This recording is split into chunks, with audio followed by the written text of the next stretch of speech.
I have to thank and give honor to my husband, King Bay, for traveling and being here, taking a whole week off and traveling and being here. And my cousin, DJ in the back. My new family member, Kentrail, who's apparently been in the family forever, but I just met him today, and Joya. And the reason why I really wanted to make sure that I called y'all out because it's been almost 4 years. It'll be 4 years in July since Rodney has been gone. And I've been sharing my story since 2022 when I entered the death penalty movement. And normally you get these like 5-10 minute speeches, so it's easy for you to write something down because it's not that many words. But I was a little apprehensive because I was like, oh my God, it's, longer amount of time, and I'm not going to write all that. It's just going to have to come from the heart, which is done in places. But this early on, coming straight from the heart, it still takes me back to that backyard. So first off, I'm going to ask for grace as I share this story. I'm going to call on God. In the name of God, most gracious, most merciful, Master of the day of judgment, Thee do we worship and Thine aid we seek. Show us the straight way, the way of those on whom Thou hast bestowed Thy grace, those whose portion is not wrath, and those who go not astray. I am the mother of a murdered son, a son whose life was taken by the unforgiving hands of someone holding a gun. Never in my life did I imagine being in this space. Rodney was an uncle, he was a son, he was a brother. And Rodney, although he's forever 29, he lived with me. My husband was frequently on project, and Rodney was one of the few kids that don't have kids and didn't have a wife or girlfriend yet, so Rodney was my roomie. And July 9th, 2020 was right in the period of COVID. The world was just opening back up from quarantine. We had did a lot of work on the house. I had just bought new pool furniture, and so Rodney called up one of his friends and, asked him what he was doing. And his friend was like, he's like, well, if you know some girls, bring them over. We going to kick it at the pool. And I had already returned back to work. In fact, like Chris, I did project management, engineering management for the automotive industry. So glamorous. I designed brake pads. I would get up early at 4 o'clock in the morning to have wonderful conversations with the Chinese or the Japanese or whoever about what they hadn't sent us on time and when they was going to get us our stuff. And so normally I would come home and take a nap, and because I probably had a meeting in the evening or late at night where I was trying to catch some other country at the beginning or end of their day. So I came home with the intentions of going to sleep. Normally, I'd be like, Rodney, I don't feel like being bothered. I don't want no company. But we had been held up in the house with no company for so long, and it was couples that I was like, it'll be cool. And so they proceeded to the backyard, and I went in the house, and Rodney's in the mirror primping. In my mirror, my bathroom. I had my own bathroom. He had his own bathroom, but he was always in my bathroom. And I got to go to the bathroom real bad. And I have one of those bathroom inside the bathrooms. So I'm inside the toilet room, and this is my son. So I'm sticking my head out the door like, get the heck out of my bathroom. And so he finally gets out. And, so when I come out, I'm like, Rodney, I'm tired. I'm getting ready to take a nap. And he was like, we're not going to be here that long. I'm like, all right. As long as they're gone, when I wake up, cool. And I looked outside, and I remember that I didn't recognize everybody. And I said something to Rodney along the lines of, Rodney, be easy. Don't let everybody in your sanctuary. You got a good-looking mom, you know, and you ain't here all the time, so you got to be easy. And he's like, I got you, Mom, I got you. And I went on and took a nap. And I would say no less than a half an hour later, I woke up to the gunshots. And although I had not lived in the hood in over 20 years, although I was in suburbia, all of us had our wonderful gated community privacy fences, I knew there were gunshots. Even though it was 5 days after July 4th, I knew they were gunshots. And I jumped up and ran outside immediately. And the only people that were left in the backyard were Rodney and the boy who I did not realize at the time had shot him. And I separated the two of them. And when Rodney dropped to the ground and the young man bent to retrieve his gun, I realized that he had shot Rodney. And I'm one of those people that I really believe that everything that happens is written and everything is for a purpose in the omens. I really believe that. I'm a true believer in that. Because what happened next, I say, was a blessing for me. When the young man bent down to retrieve his gun and I recognized that Rodney had been shot, I laid myself over my son and looked at the young man and asked him to please don't. And the look back was of a young man, of my own child. I could see my own child, the fear in his eyes as he said something apologetic, ending with ma'am, before he left the backyard.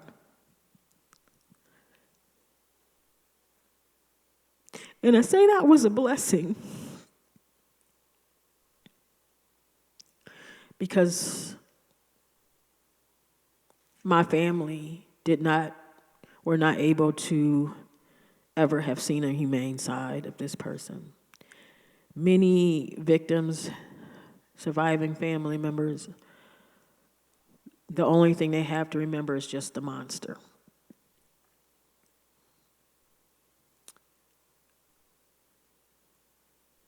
Rodney, I held Rodney until the ambulance came. I remember him saying to me, Mommy, I'm dying. And I don't know if I was in shock or what, but I remember it feeling like, you know, the mom, mom, you got any kids? You remember when your kid falls and they hurt themselves and they get a boo-boo and you tell them it's okay? It felt the same way, like it's gonna be okay. And it's not even that bad, Rodney.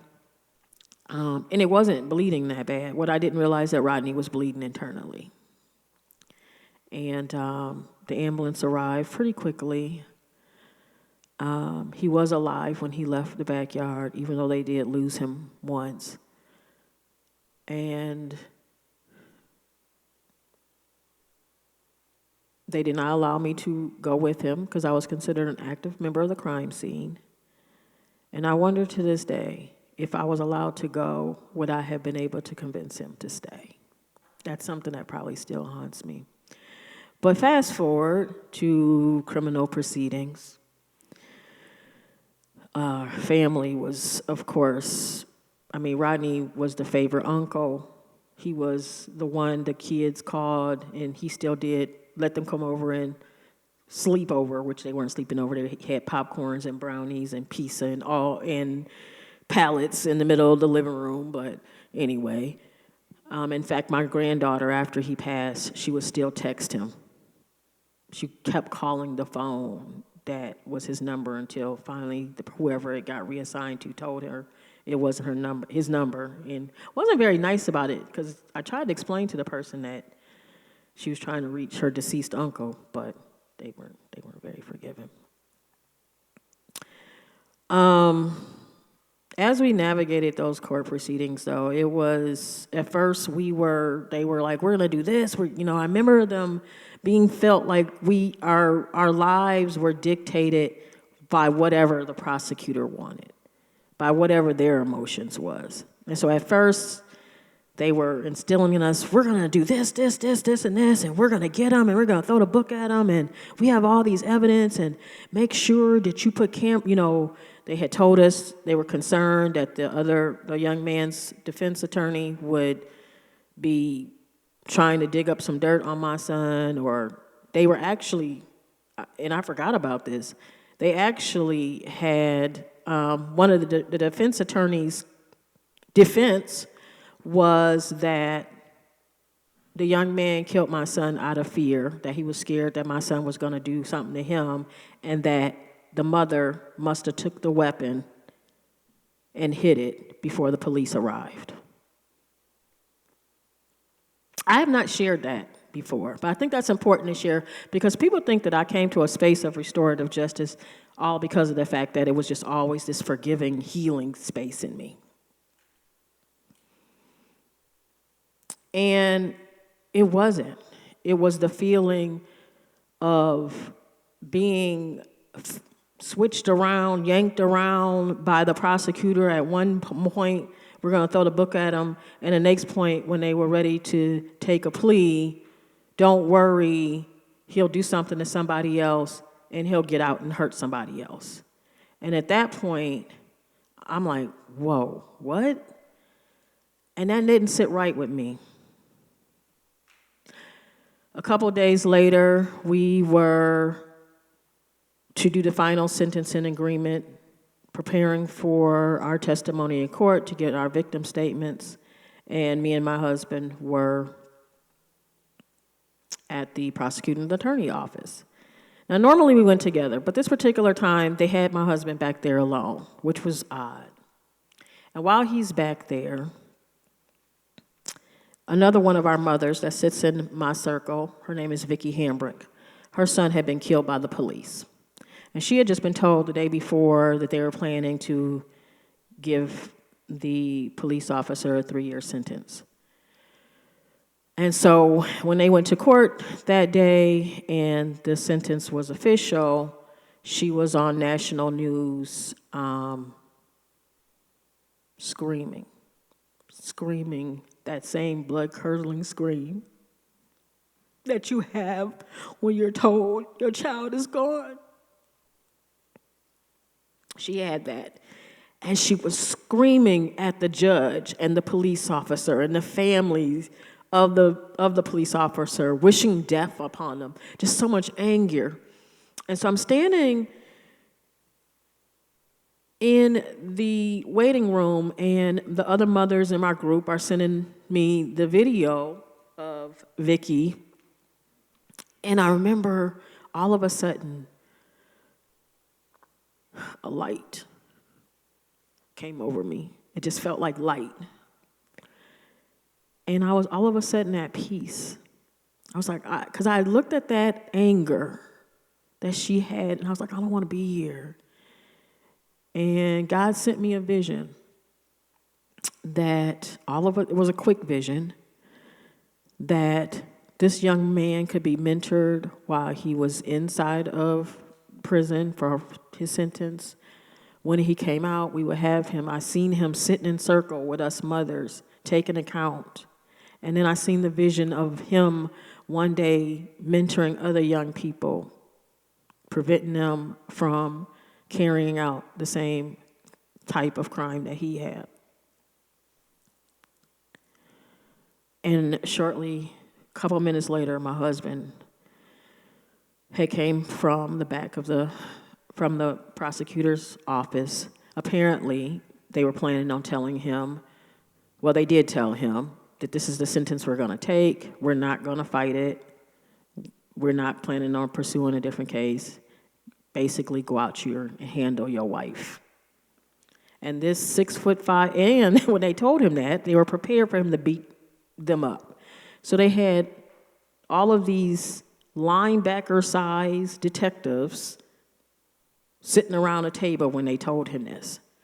So I'm standing here, and all of a sudden I get this vision, and then here comes my husband with tears streaming down his face, telling me that he failed me, with this whole trail of linebackers behind him, making sure he gets out of the building without causing a problem. And still I'm at peace. And I share with him what I want to do. And he gave me his blessing. And that's why I call it a blessing that I was able to see into that boy's eyes, because I then had to deal with my family who was not prepared for that. I had to fight for the young man to even get word that I was asking for this sentencing agreement. Because they had already planned on accepting the 6-year plea. It didn't make a difference what we said. So what I'm asking for theoretically was in addition to what they had already accepted. And so the prosecutor asked me, he said, well, what if he doesn't accept the sentence? Do you want us to pull the deal off the table? And I remember sitting there with my husband, the prosecuting attorney. They still bring a bunch of detectives now, just in case we cause some ruckus. And the head of the prosecutors was there. And I looked to all of them, and I said, my work is done. If you truly care about the victim, if you truly care about who this young man is inside of prison and who he's going to be when he comes out, then you will make sure that you sell this sentence to the defense attorney. And then it'll be up to him to accept it. And if this young man doesn't, then my work still here is done, because that's the will of God. That's his choice, free will. And despite the fact that his attorney told him not to take it because he would be putting himself in my hands, he accepted the plea agreement. Over the last 2 years, I've been involved in various forms of criminal justice reform, because I really honestly feel that what we are doing is not to keep people safe. The same hierarchy of harm that we are using to determine what pure innocence looks like when somebody is killed, and the lives that, oh, well, they shouldn't have been over there, then they would still be here. It's the same, that value is spilled over from us having things like the death penalty, because we're telling our children there is no value of life, that some lives are valuable and some are not. We're telling our children that vengeance is the appropriate response to when somebody harms you. Earlier, when I started out, I said the words of the Muslim prayer. And as you recall, in the beginning it says, in the name of God, most gracious, most merciful. In the Lord's Prayer, it says, forgive us our trespass as we forgive those that trespass against us.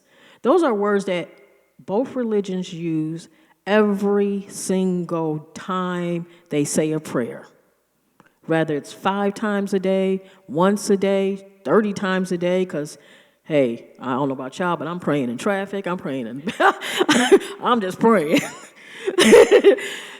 But every single time we call on God, we're saying those words, but we don't embody them. As a society, we are not embodying them. We have social media. We have the news. We had elected a president that we have shown that how you resolve conflict, instant gratification, depends on who you are. You can do what you want. At the same time, in Tennessee, we're permitless carry, and you can carry a gun while you're doing all those things.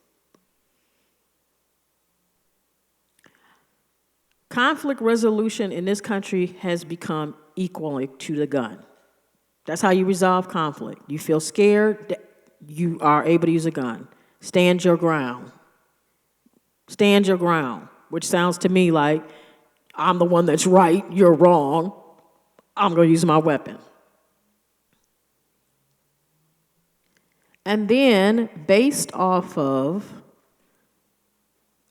a jury, your community determining if the person that you killed's life was valuable, you may or may not get the death penalty.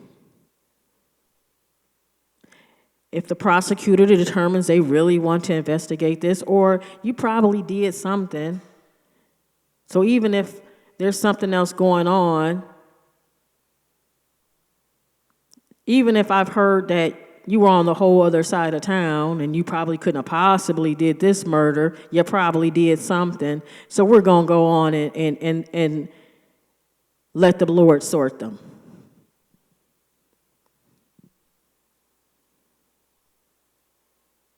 Kill them all and let the Lord sort them. But that's not what it says in our books.